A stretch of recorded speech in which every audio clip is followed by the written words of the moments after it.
2022 is already here, and today I want to talk to you about getting ahead of your social media strategy.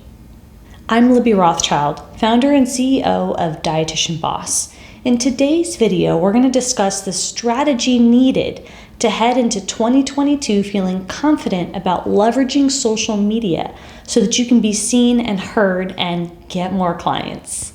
If this type of video sounds like what you need and this will make you feel more confident about moving forward in your private practice, hit subscribe and like today's video so that I know this is the type of content that you want me to continue creating for you. Before I get into the 3 tips to help you maximize leveraging social media to build your dietitian private practice, I would be remiss to not talk about anxiety. So maybe you pause this, or hopefully you didn't leave the building when I mentioned this is a video about your personal Facebook account. Some of you might not be active. Some of you might not want to use your personal account for business, and some of you might be rolling your eyes at me, and I get it, but just stick with me for a second. You already probably have a network of personal connections on Facebook. Maybe you haven't taken a lot of time to build it, and we can work on that. And maybe it's just kind of gone silent and you haven't really doubled down on posting in a while. Or maybe you have posted, but you haven't been intentional. Wherever you are in your journey, there's opportunity for you to tap the network you already have created and let them know what you're doing, because they might know someone who might want to purchase your services.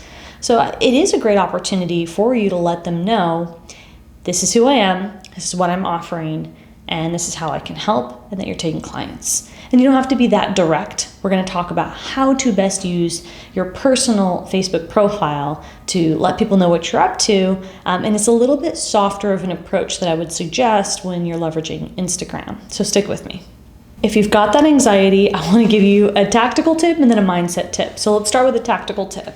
And that would be that you can just do a really simple intro post that says, hey, haven't been on for a while, wanted to hop back on and kind of reconnect. How is everybody doing, or what is everyone up to?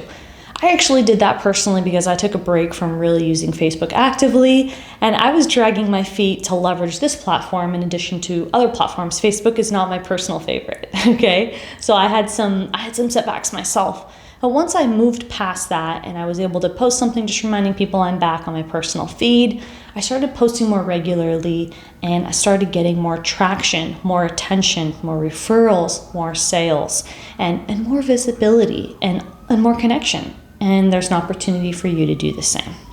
When it comes to mindset, I want to remind you about a fixed and growth mindset.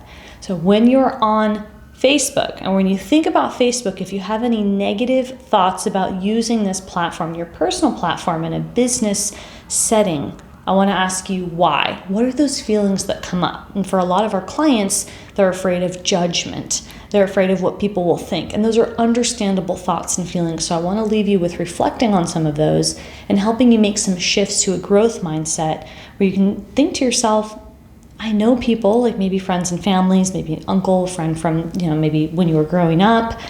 And it's an opportunity for me to share with them the positive things that you're focusing on, such as growing your nutrition business, such as, the important work that you're doing aligned with your messaging and how you're helping transform people's lives. So I want to encourage you to make those shifts from anything fixed to something growth-oriented with your mindset so that you're allowing yourself to acknowledge that anxiety and process those feelings and then still take action slowly until you can build up.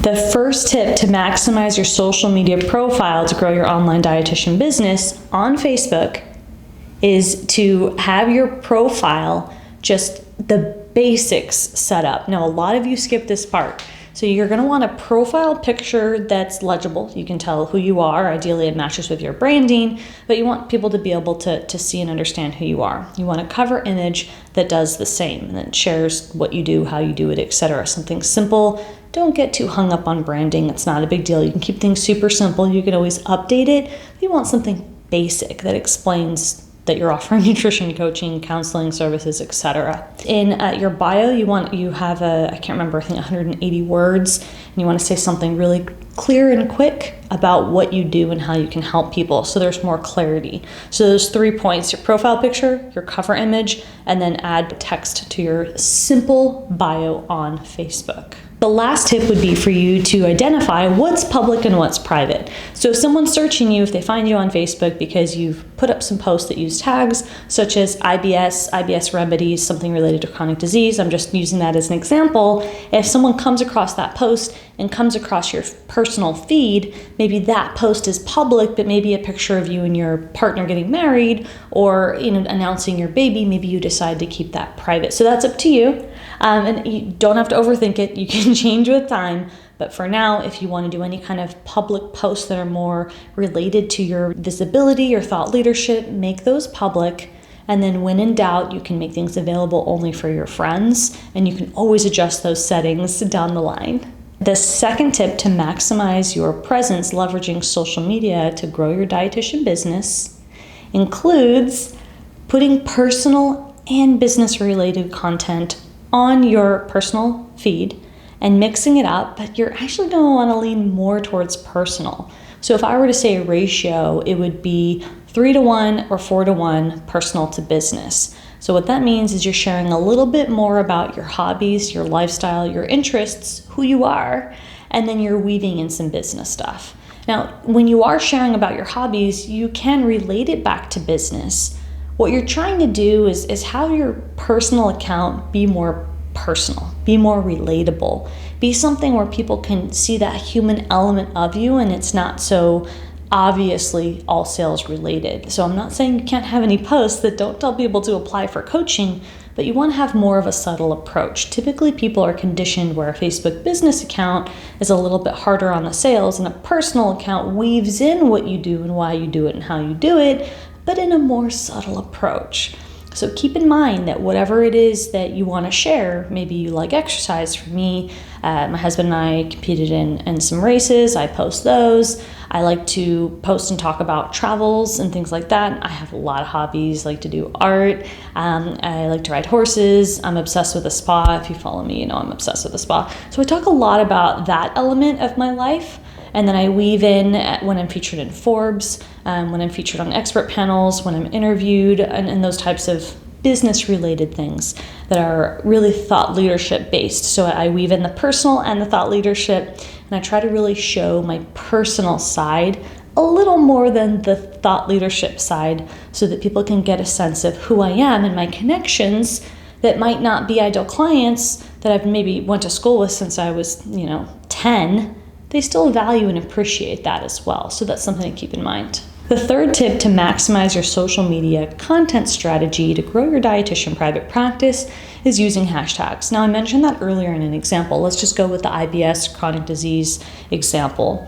If you're posting something, now you could switch. It could be a hobby of yours that you're posting and talking about and you're relating it to IBS. It could be that you were maybe featured in a magazine, an article, something of that nature, or you could be directly talking about a client outcome or result. No matter how you want to weave in IBS into your feed, you can make that post public so that people can see it who aren't your friends.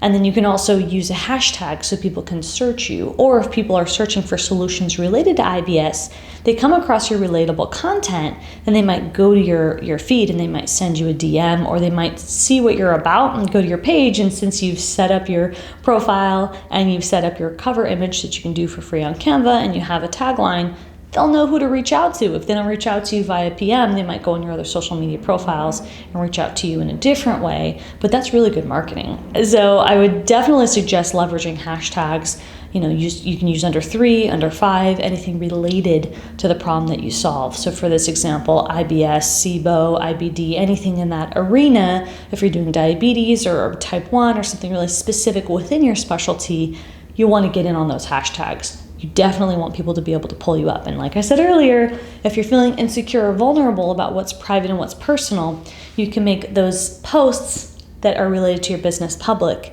and the ones that are questionable, you can make private, or you can do a combination and build in the future. But the main story here with a strategy is to go into this year leveraging your personal Facebook account, building connections, getting support, sharing what you're doing, and then throwing in every now and then that you're taking clients. And so if your connections don't necessarily want the service you offer, maybe they know someone who will.